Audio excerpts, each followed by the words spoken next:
സലാലയിൽ നിന്ന് ഏകദേശം 37 കിലോമീറ്റർ സഞ്ചരിച്ചാൽ എത്തുന്ന സ്ഥലമാണ് ജബൽ ഹൂദ്. ഈ പർവ്വതത്തിന്റെ മുകളിലാണ് ബഹുമാനപ്പെട്ട ഹൂദ് നബി അലൈഹിസ്സലാം അന്ത്യവിശ്രമം കൊള്ളുന്നത്.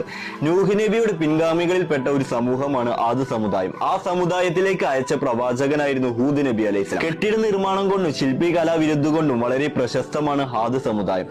തങ്ങളുടെ കലാവിരുദ്ധ ലോകമൊട്ടുക്കും അറിയപ്പെട്ട ആദ് സമുദായത്തിന് വലിയ അഹങ്കാരമായി മാറി. പിന്നീട് അവർ സ്വന്തമായി വിഗ്രഹങ്ങൾ ഉണ്ടാക്കുകയും അതിനെ ആരാധിക്കുകയും ചെയ്തു. ഒരുപാട് വർഷക്കാലം ഹൂദ് നബി അവരെ അതിൽ നിന്ന് പിന്തിരിപ്പിക്കാൻ ശ്രമിച്ചു. എങ്കിൽ അവർ അതൊന്നും വകവെക്കാതെ വിഗ്രഹങ്ങളെ ആരാധിക്കുകയായിരുന്നു. അങ്ങനെ ഒരിക്കൽ ആ പ്രദേശത്ത് വലിയൊരു വരൾച്ച അനുഭവപ്പെട്ടു. ആളുകൾ വെള്ളം കിട്ടാതെ പ്രയാസപ്പെടുകയും ഹൂദ് നബിയോട് വന്ന് പറയുകയും ചെയ്തു.